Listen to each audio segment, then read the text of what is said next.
Assalamualaikum warahmatullahi wabarakatuh. Innal hamdalillah wassalatu wassalamu ala Rasulillah wa ala alihi wa ashabihi wa man tabi'ahu bi ihsanin ila yaumil qiyamah. Allahumma shalli ala Muhammad wa ala ali Muhammad kama shallaita ala Ibrahim wa ala ali Ibrahim fil alamina innaka Hamidum Majid. Alhamdulillah, ikhwati fillah, bapak-bapak, ibu-ibu yang mudah-mudahan dirahmati oleh Allah Subhanahu wa taala. Kita lanjutkan pembahasan kita mengenai hisab, di mana pada pertemuan terakhir kita sudah sampai pada pembahasan apa saja yang akan ditanyakan ataupun akan dihisab dari seorang hamba.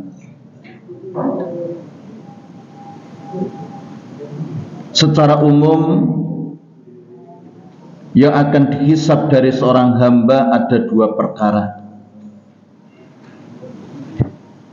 yaitu yang pertama tentang amal-amal perbuatan, kemudian yang kedua tentang nikmat-nikmat yang didapatkan.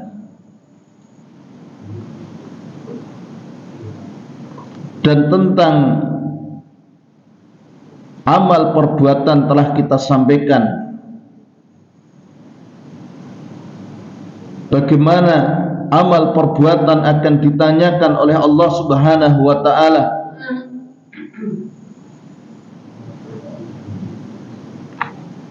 Di mana amal-amal ini nanti mencakup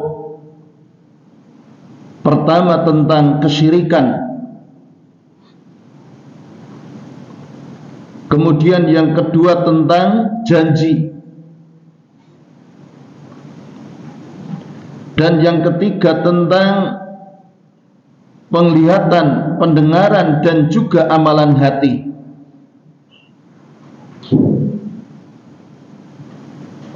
Kemudian yang berikutnya yang akan ditanyakan oleh Allah Subhanahu wa taala dari seorang hamba, yaitu tentang kenikmatan.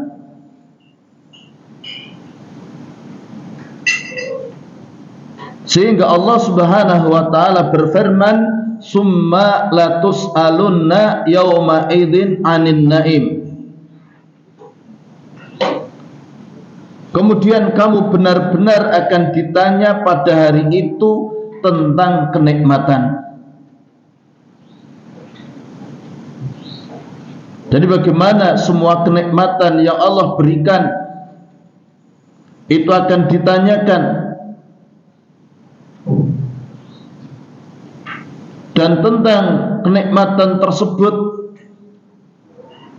sebagaimana di dalam satu hadis Rasulullah sallallahu alaihi wasallam, beliau bersabda, "La tazulu qadamu ibni Adam yaumal qiyamati min indi rabbihi hatta yus'ala an khamsin, an umurihi fima afnah, wa an syababihi fima ablah, wa malihi min aina iktasabahu wa fima anfaqahu, wa mada amila fima alimah." Jadi kaki anak Adam tidak akan bergeser pada hari kiamat dari sisi Rabb-nya, sehingga ditanya tentang 5 hal.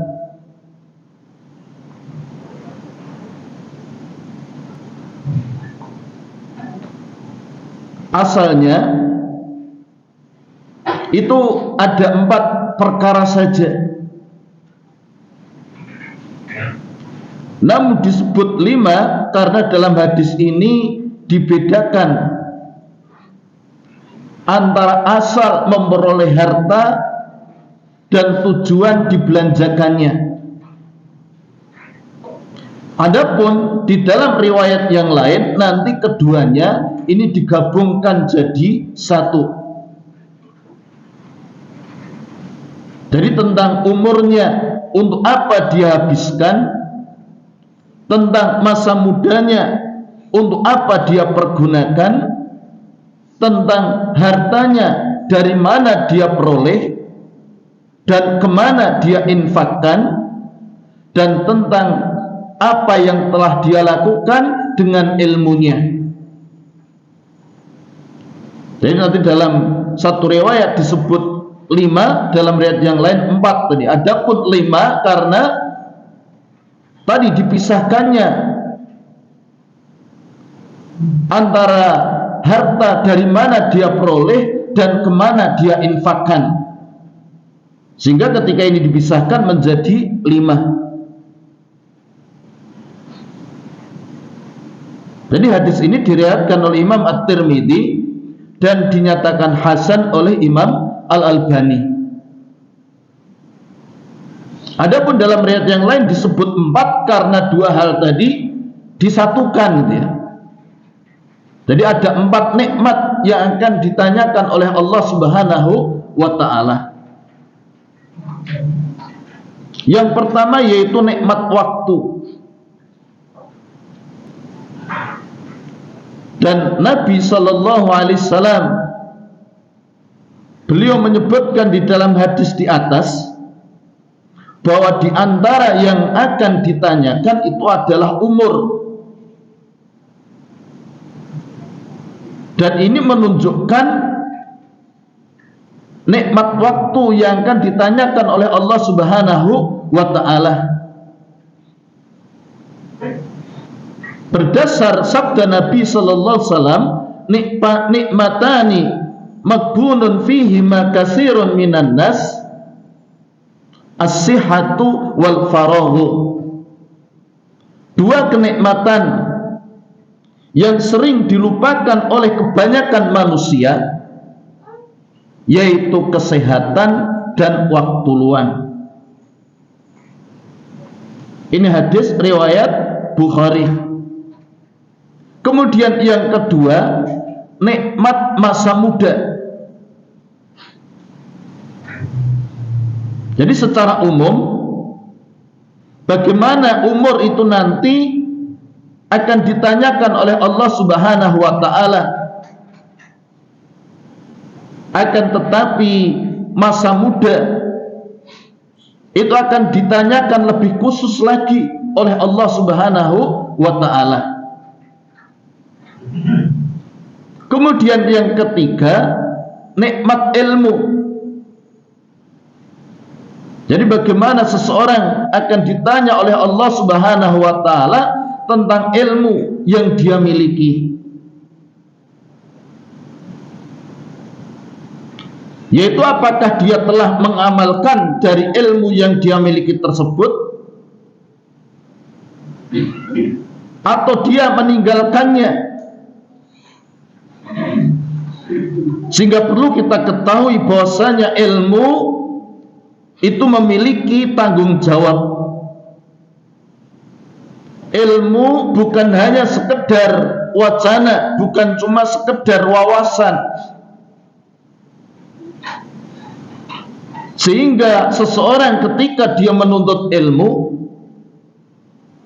hendaklah dia niatkan agar ilmu yang dia dapatkan itu bisa dia amalkan, sehingga bagaimana dia berusaha semaksimal mungkin untuk mengamalkan apa yang dia miliki dari ilmunya. Adapun jika dia tidak mampu, maka seseorang tidak akan dibebani di luar kemampuannya. Tapi bagaimana seseorang hendaknya dia bertakwa kepada Allah Subhanahu wa ta'ala semaksimal mungkin. Karena ketika seseorang dia menuntut ilmu,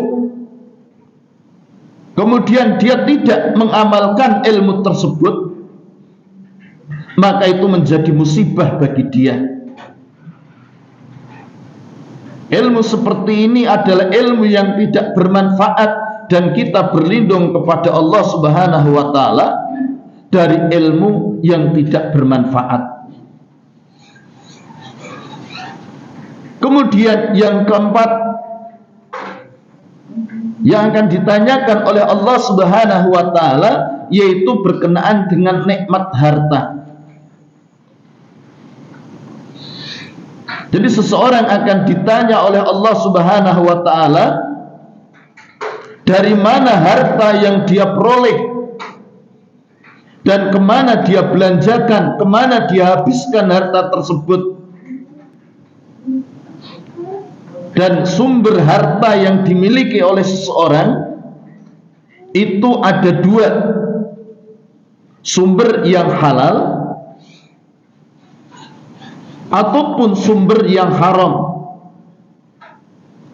Dan pertanyaan ini saja, ini sudah banyak membinasakan banyak orang. Jadi dari sumbernya saja itu sudah banyak membinasakan manusia. Betapa banyak orang-orang yang dia mengambil harta dengan sembarangan, dengan cara yang curang, dengan cara yang zalim dan lain sebagainya.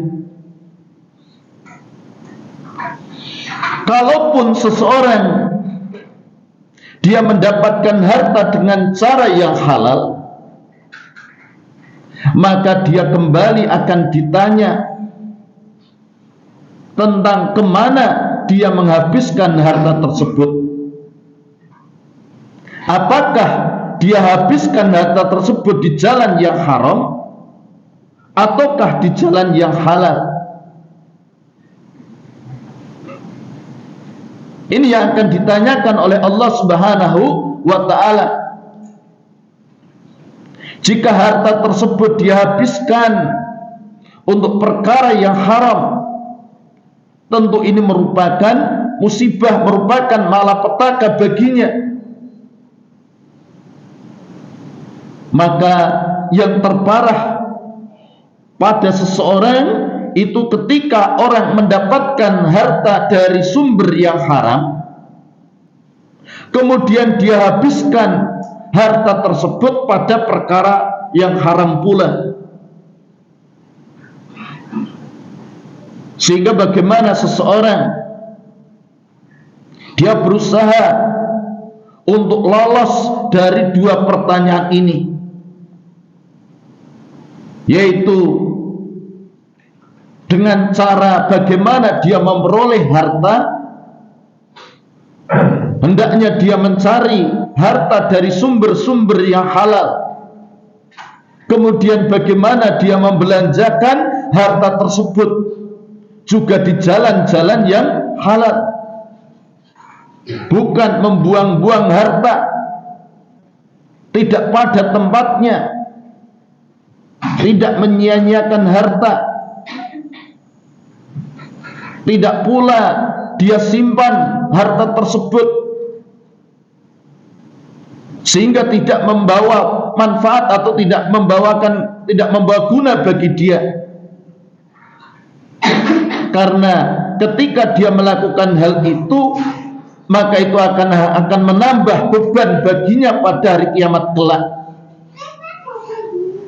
Sehingga dalam satu hadis disebutkan yadkhulu fuqara'ul mu'mininal jannata qabla al-aghniyai binisfi yaumin khamsimi'ati amin.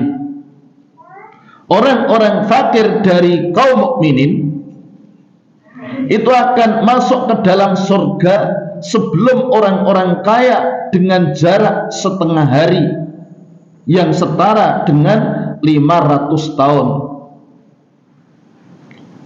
Ini hadis riwayat Ibnu Majah.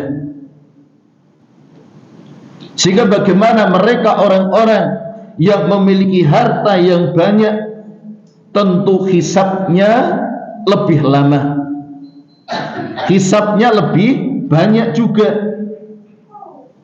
Semakin banyak hartanya, semakin banyak pula hisabnya.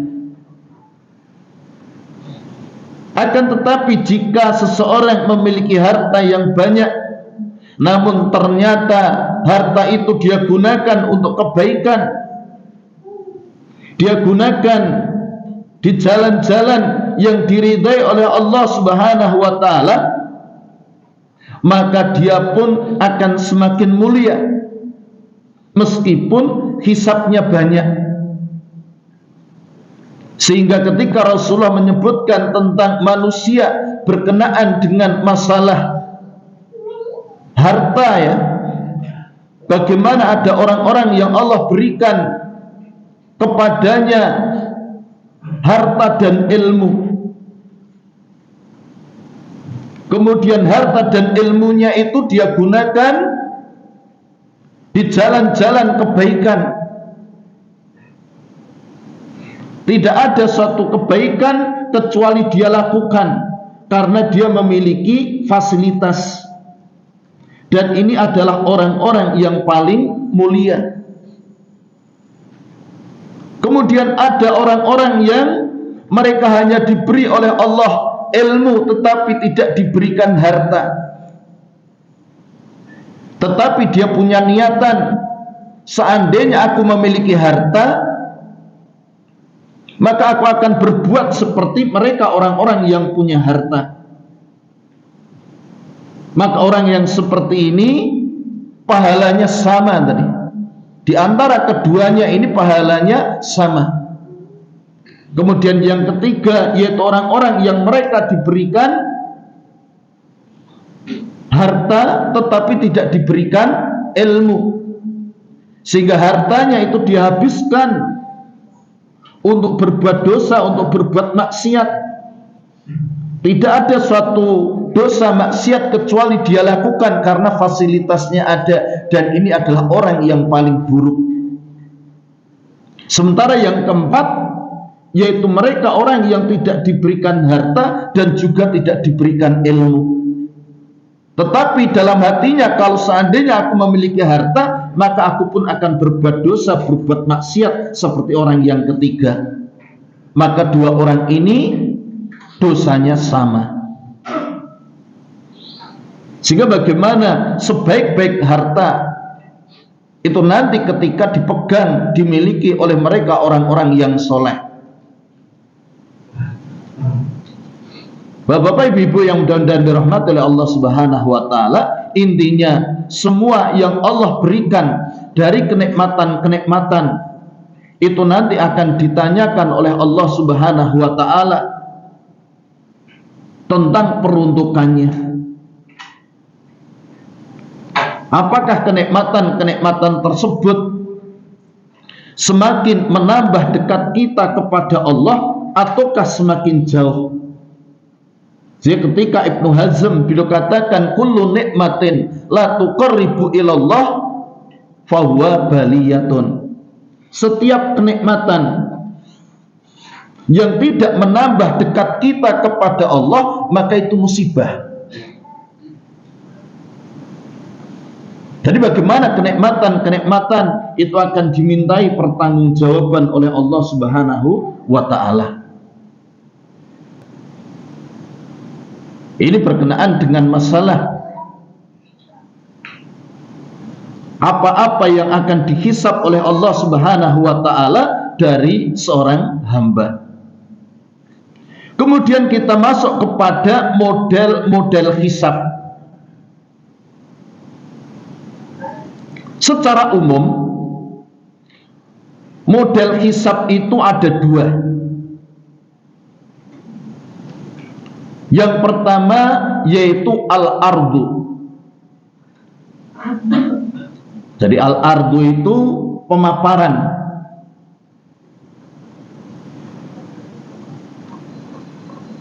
Jadi bagaimana hisab ini, ya, ini hanya dikhususkan untuk mereka orang-orang yang beriman.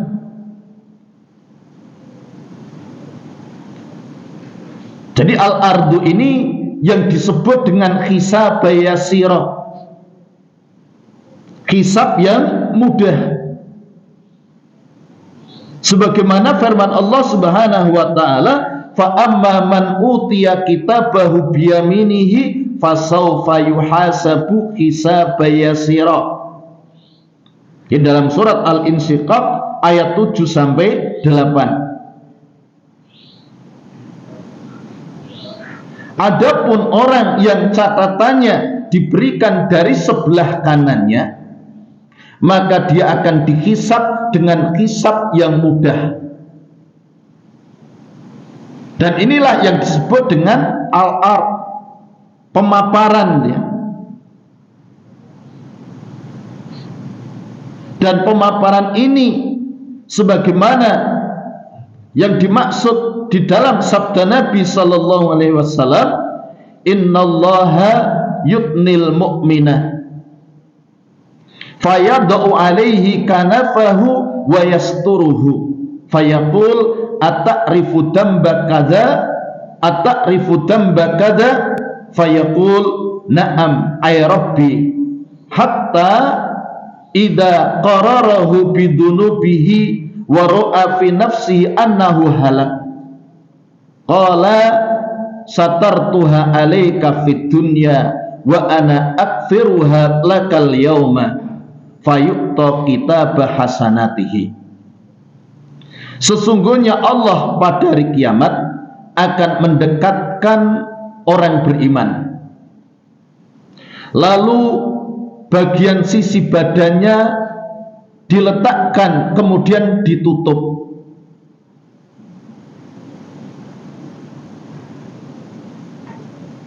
Jadi seperti burung yang meletakkan ataupun melebarkan ataupun membuka sayapnya untuk menutup anak-anaknya dari gangguan. Artinya perkara tersebut antara Allah dan sang hamba. Allah tidak mempermalukan sang hamba tersebut di hadapan khalayak.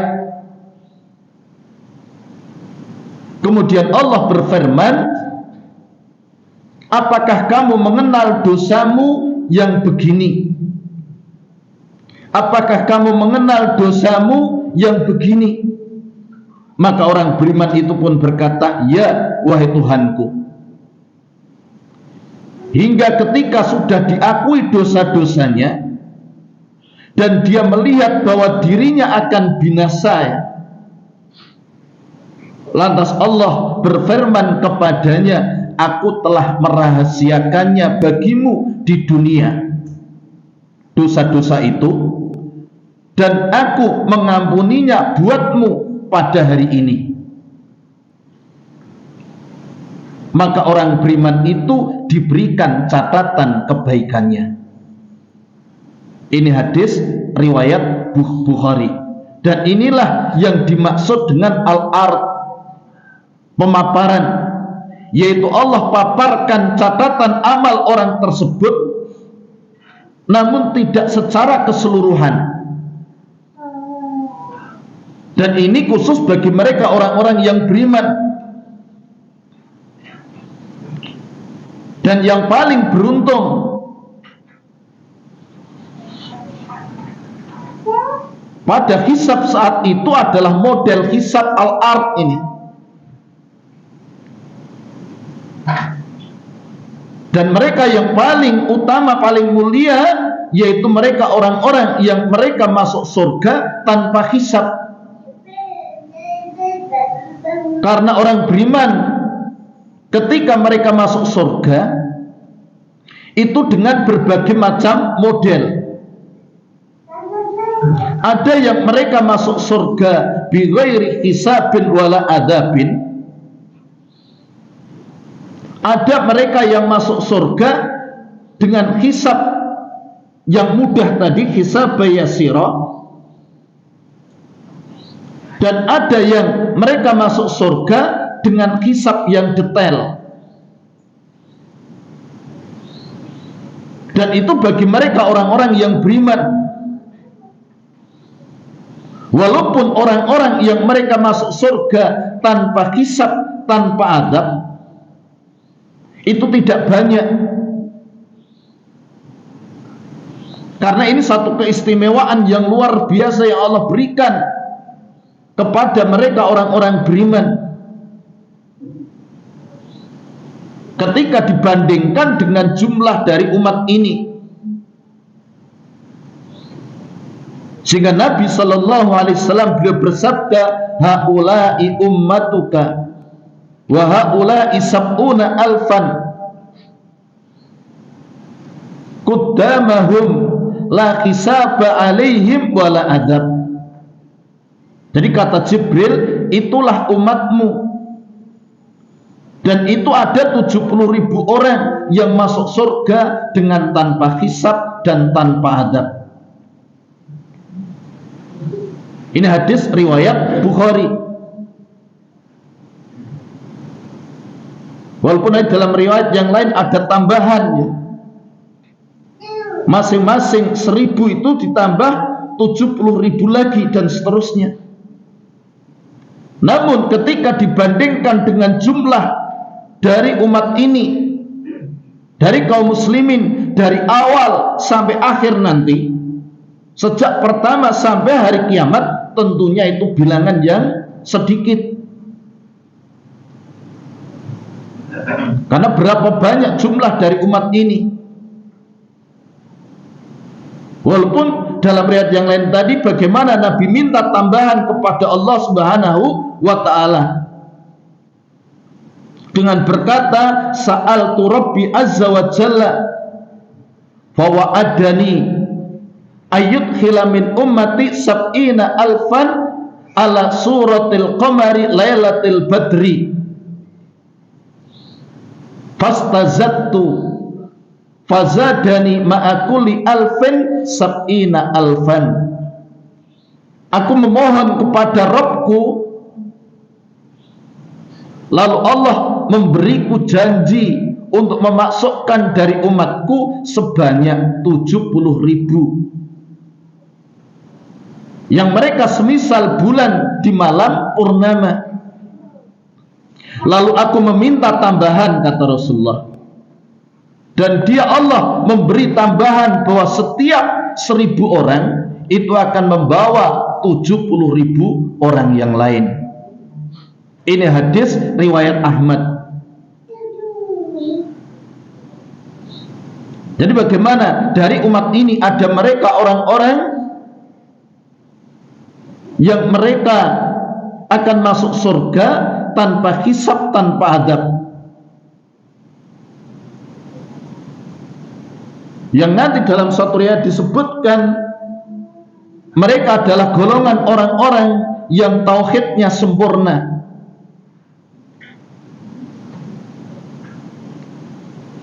yang sifat-sifatnya disebutkan oleh Rasulullah, hum la yastarqun wa la yaktawun wa la yaktatayyarun wa ala rabbihim yatawakkalun.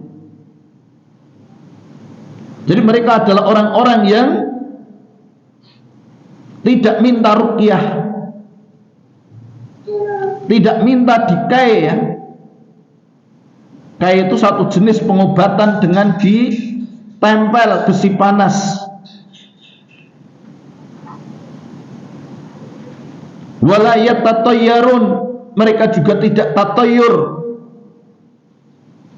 menganggap sial ya.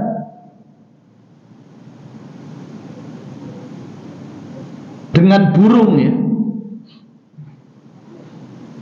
Wa ala rabbihim yatawakkalun, dan mereka hanya tawakal kepada Allah Subhanahu wa ta'ala. Ini yang pertama. Jadi al-ard.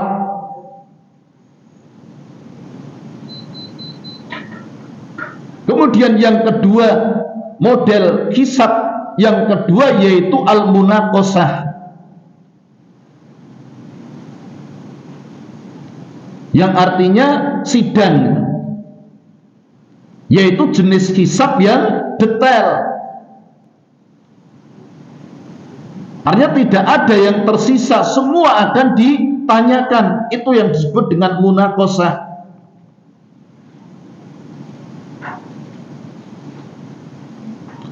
Hajar Al-Asqalani rahimahullah, beliau mengatakan wal muradu bil munaqasati al istiqsa'u fil muhasabati wal mutalabatu bil jalili wal hatiri wa tarqil musamahah.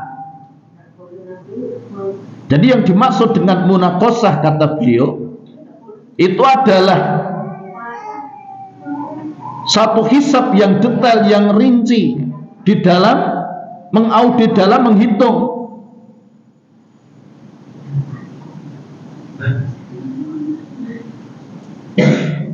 dan adanya penuntutan terhadap segala dosa baik yang besar maupun yang kecil, disertai tanpa pemaafan. Ini yang disebut dengan munaqasah.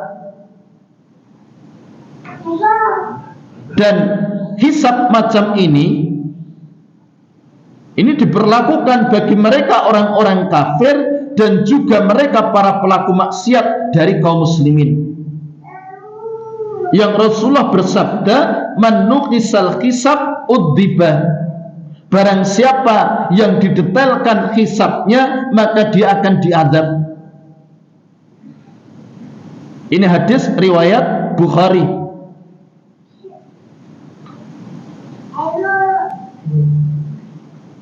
Dan para ulama mereka menyebutkan bahwasanya maksud dari diadab itu ada dua sisi. Sisi pertama yaitu sidang itu sendiri, itu merupakan adab. Sisi yang kedua yaitu ujungnya, akhir dari hisab, bagaimana dia akan diadab.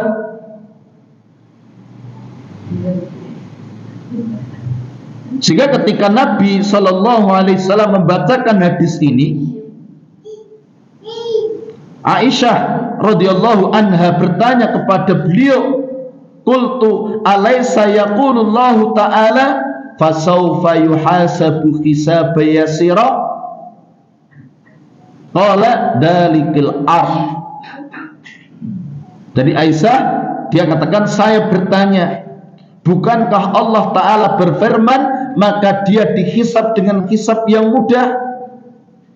Maka Nabi menjawab, ayat ini maksudnya hanyalah al-ard, itu pemaparan itu.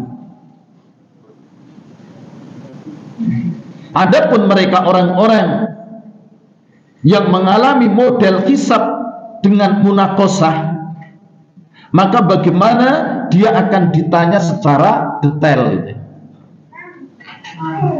Dan bagaimana mereka tidak dimaafkan. Ini mereka orang-orang yang mengalami hisab secara detail. Contoh yang datang di dalam dalil tentang perkara ini adalah kisah orang-orang yang mereka riya.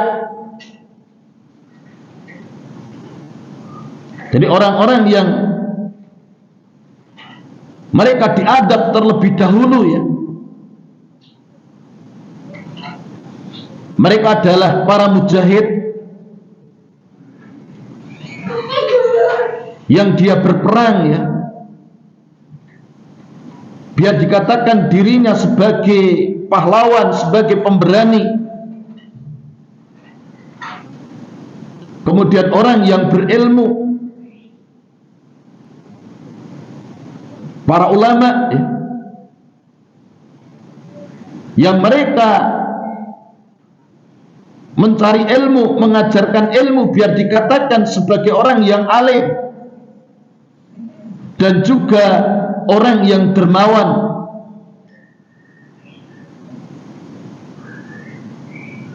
Yang dia berinfak ataupun bersedekah biar dikatakan sebagai orang yang dermawan. Yang kita mengetahui ketiga-tiganya ini awalnya, asalnya adalah orang-orang yang hebat yang diperlukan oleh agama ini. Akan tetapi karena niat mereka salah, maka mereka kemudian disidang oleh Allah Subhanahu wa ta'ala, kemudian dia dimasukkan ke dalam neraka jahanam. Sehingga Rasulullah bersabda, inna awalan nasi yuqda yaumal qiyamati alaihi rajulun ustushhida fa'utiya bihi fa'arafahu ni'amahu fa'arafaha qala fama amilta fiha qala qataltu fika hatta stushhidtu qala kadzabta walakinnaka qataltal li ayyuqal jari'un faqad qila summa umira bihi fahusiba ala wajhihi hatta ulqiya finnar wa rajulun ta'allama al-ilma wa 'allamahu wa qara'a al-Qur'an fa utiya bihi fa arafahu ni'amahu fa arafaha qala amilta fama amilta fiha qala ta'allamtul ilma wa 'allamtuhu wa qara'tu fikal Qur'an qala kadzabta walakinnaka ta'allamtal ilma liyuqal alimun wa qara'tal Qur'an liyuqal huwa qari'un faqad qila summa umira bihi fakhusiba ala wajhihi hatta ulqiya finnar wa rajulun wasa'allahu alaihi fa'atahu min asnafil mali kullihi fa'utiya bihi fa'arafahu ni'amahu fa'arafaha qala fama amilta fiha qala ma taraktu min sabilin tuhibbu an tunfiqa fiha illa anfaqtu fiha laka qala kadzabta walakinnaka fa'alta liyuqal huwa jawadun faqad qila summa umira bihi faqusiba ala wajhihi summa ulqiya finnar. Jadi sesungguhnya manusia yang pertama kali dihisab pada hari kiamat seorang yang mati syahid, lalu diperlihatkan kepadanya kenikmatan sehingga dia mengetahuinya dengan jelas. Lantas Allah Subhanahu wa ta'ala bertanya, apa yang telah kamu lakukan di dunia wahai hambaku? Dia pun menjawab, saya berjuang dan berperang demi engkau ya Allah sehingga saya mati syahid. Maka Allah pun berfirman, kamu dusta.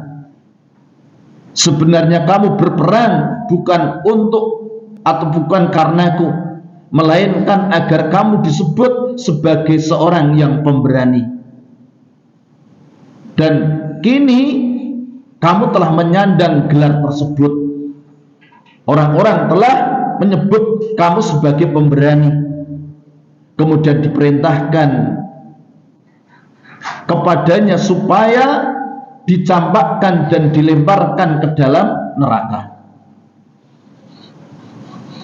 Dan didatangkan pula seorang pelajar Al-Quran dan mengajarkannya, lalu diperlihatkan kepadanya kenikmatan sehingga dia mengetahui dengan jelas.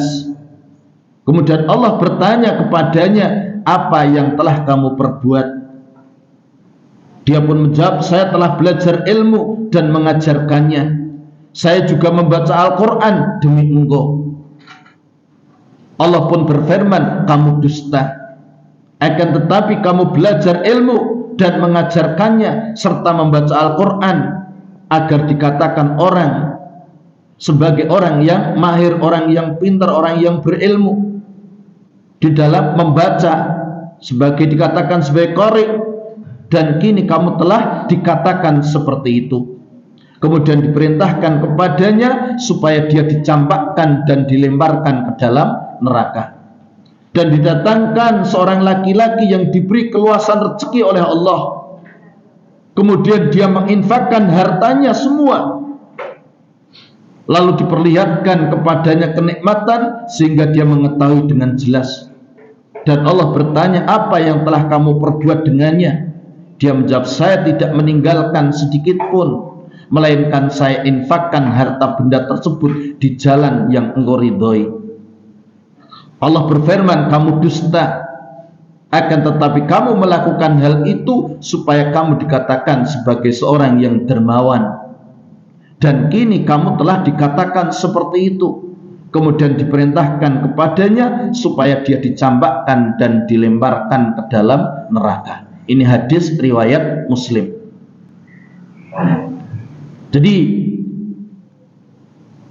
bagaimana Nabi sallallahu alaihi wasallam menyebutkan tentang jenis orang yang mereka ditanya tentang nikmat-nikmat yang Allah telah berikan kepadanya. Jadi bagaimana seorang mujahid, dia diberi kenikmatan ketika di dunia berupa keberanian, berupa kepandaian di dalam mungkin berperang, di dalam bertarung. Dia jago main pedang, dia jago berkuda. Itu kenikmatan yang Allah berikan. Maka dia pun akan mengingat nikmat-nikmat tersebut, dan bagaimana dia akan ditanya tentang kenikmatan tersebut. Tetapi bagaimana dia menggunakan nikmat tersebut biar dia itu dikatakan sebagai seorang yang pemberani, biar dikatakan dia seorang mujahid, ya. Dan itu telah dia dapatkan ketika di dunia. Jika bagaimana dia tidak mendapatkan apa-apa di akhirat, bahkan dia dimasukkan ke dalam neraka. Jadi bisa kita bayangkan mereka yang mungkin dia mengharap mendapatkan surga yang paling tinggi dengan apa yang telah dia lakukan, namun yang dia dapatkan adalah neraka terlebih dahulu. Jadi bagaimana mereka lebih dulu dimasukkan ke dalam neraka. Begitu juga mereka para alim, para qari. Mereka juga ditanyakan tentang kenikmatan yang diberikan oleh Allah, bagaimana dia diberikan kemudahan di dalam menghafal, dia diberikan kemudahan di dalam memahami sehingga menjadi seorang alim, gitu ya. Jadi sekali baca mungkin hafal. Itu kenikmatan yang Allah berikan. Dia begitu mudah mencerna ilmu yang sampai kepadanya. Dia diberikan kecerdasan, dia diberikan kepandaian berorasi, dia diberikan kepandaian di dalam menyampaikan, suaranya indah, tajwidnya bagus, hafalannya kuat. Itu nikmat yang Allah berikan. Tetapi bagaimana kenikmatan itu juga akan ditanyakan, untuk apa itu kenikmatan dia gunakan. Diberikan kecerdasan, diberikan kepandaian berbicara, itu nikmat yang luar biasa. Tetapi ketika kenikmatan itu dia gunakan dengan ataupun di tempat-tempat yang tidak mendatangkan keridhaan Allah, bagaimana ini berakibat kesengsaraan bagi dia. Begitu juga mereka orang-orang yang diberikan harta, bagaimana dia dimudahkan oleh Allah Subhanahu wa ta'ala di dalam mencarinya, gitu. Jadi ketika Allah sudah membukakan pintu-pintu rezeki, Masya Allah, ya, lihat sampah itu jadi harta. Semua apa yang dia pandang, semua apa yang dia lihat, itu jadi uang. Itu ketika sudah dimudahkan oleh Allah Subhanahu wa ta'ala. Tetapi sekali lagi itu semua nanti akan ditanyakan oleh Allah Subhanahu wa ta'ala tentang harta yang telah dianugerahkan oleh Allah Subhanahu wa ta'ala.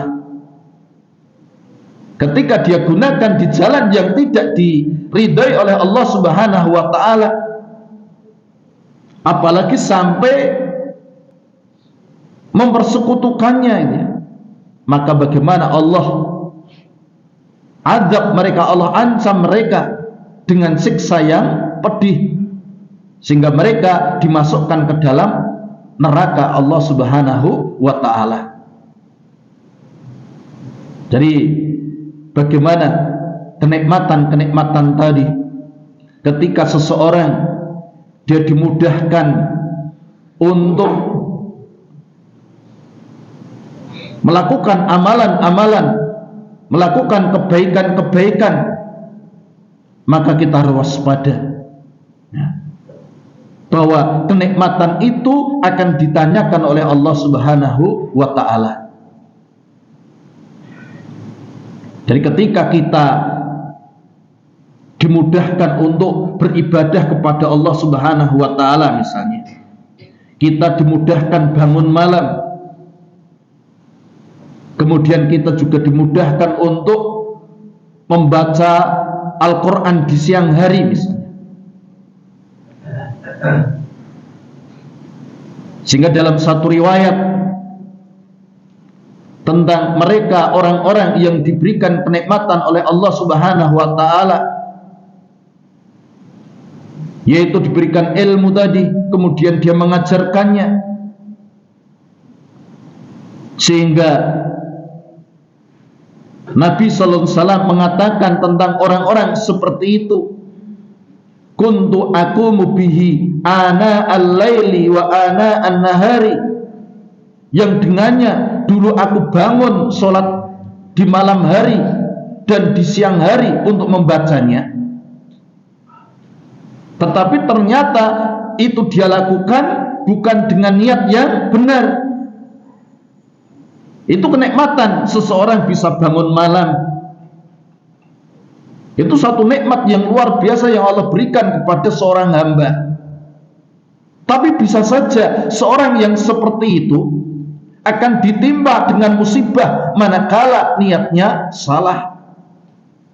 Akhirnya muncul sifat ujub ya dari dirinya. Siapa yang bisa bangun tiap malam seperti saya? Maka itu merusak segala apa yang dia lakukan. Karena kenikmatan yang Allah berikan tersebut tidak digunakan seperti apa yang Allah kehendaki. Kemudian juga orang yang tadi diberikan kedermawanan, diberikan rezeki, harta yang berlimpah, segala macam model harta dia miliki, diberikan rumah yang mewah, kendaraan yang bagus, sawah ladang yang luas, emas, perak dan lain sebagainya dia miliki. Tapi bagaimana itu kenikmatan pada hari kiamat nanti akan ditanya oleh Allah Subhanahu wa ta'ala di dalam peruntukannya, untuk apa, kemudian dari mana tadi, dan untuk apa dia gunakan. Ketika dia sebutkan harta-harta itu dia infakkan di jalan Allah, tetapi bagaimana Allah mengetahui apa yang ada di dalam hati mereka, sehingga Allah pun membantah, kamu dusta, kamu bohong, kamu melakukan itu biar kamu dikatakan sebagai dermawan. Dan ucapan itu, apa yang menjadi niat kamu itu sudah kamu dapatkan ketika di dunia.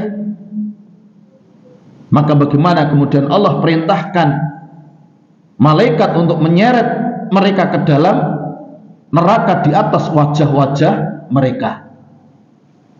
Ini Bapak-bapak, ibu-ibu yang mudah-mudahan dirahmati oleh Allah Subhanahu wa ta'ala, ngingingi masalah model-model hisab. Jadi ini tentang masalah hisab yang akan terjadi di antara rangkaian-rangkaian yang akan dihadapi oleh seorang hamba pada hari kiamat nanti, yaitu bagaimana akan terjadi hisab terhadap diri mereka. Mudah-mudahan dengan penjelasan ini semakin menjadikan diri kita waspada, hati-hati, bahwa semua apa yang kita lakukan itu nanti akan dihisab oleh Allah Subhanahu wa ta'ala. Tidak ada yang luput, yang besar maupun yang kecil. Dan di dalam hisab ini nanti akan ada balasan. Ehwati fillah azan ya Allah wa iyyakum. Maka dengan penjelasan ini kita sudah selesai tentang masalah hisab pada kesempatan pagi hari ini, dan insya Allah nanti kita akan lanjutkan pada pembahasan yang selanjutnya berkenaan dengan rangkaian daripada peristiwa-peristiwa yang akan dihadapi oleh seseorang setelah meninggalnya, sebelum orang tersebut masuk ke dalam surga ataupun masuk ke dalam neraka. Jadi rangkaian peristiwa-peristiwa yang akan menimpa, yang akan dialami oleh seseorang. Jadi peristiwa-peristiwa ini akan terjadi, ya, dan pasti terjadi. Dan insya Allah kita akan lanjutkan pada pembahasan yang akan datang, yaitu tentang masalah qisas, ya. Jadi bagaimana nanti akan terjadi satu peristiwa, adanya qisas, yaitu pembalasan terhadap hamba, ya. Karena al-yauma tujza kullu nafsin bima kasabat la dzulmal yauma innallaha sari'ul hisab. Pada hari ini setiap jiwa diberi balasan sesuai dengan apa yang telah dikerjakan. Tidak ada yang dirugikan pada hari ini. Sungguh Allah sangat cepat perhitungannya. Jadi bagaimana nanti akan ada yang namanya qisas tadi, dan insya Allah pembahasan ini akan kita sampaikan pada pertemuan yang akan datang. Aqulu qouli hadza wa astaghfirullah li wa lakum wa lisairil muslimina min kulli dzambin innahu huwal ghafurur rahim. Mari kita tutup majelis pada pagi hari ini dengan doa kafaratul majelis.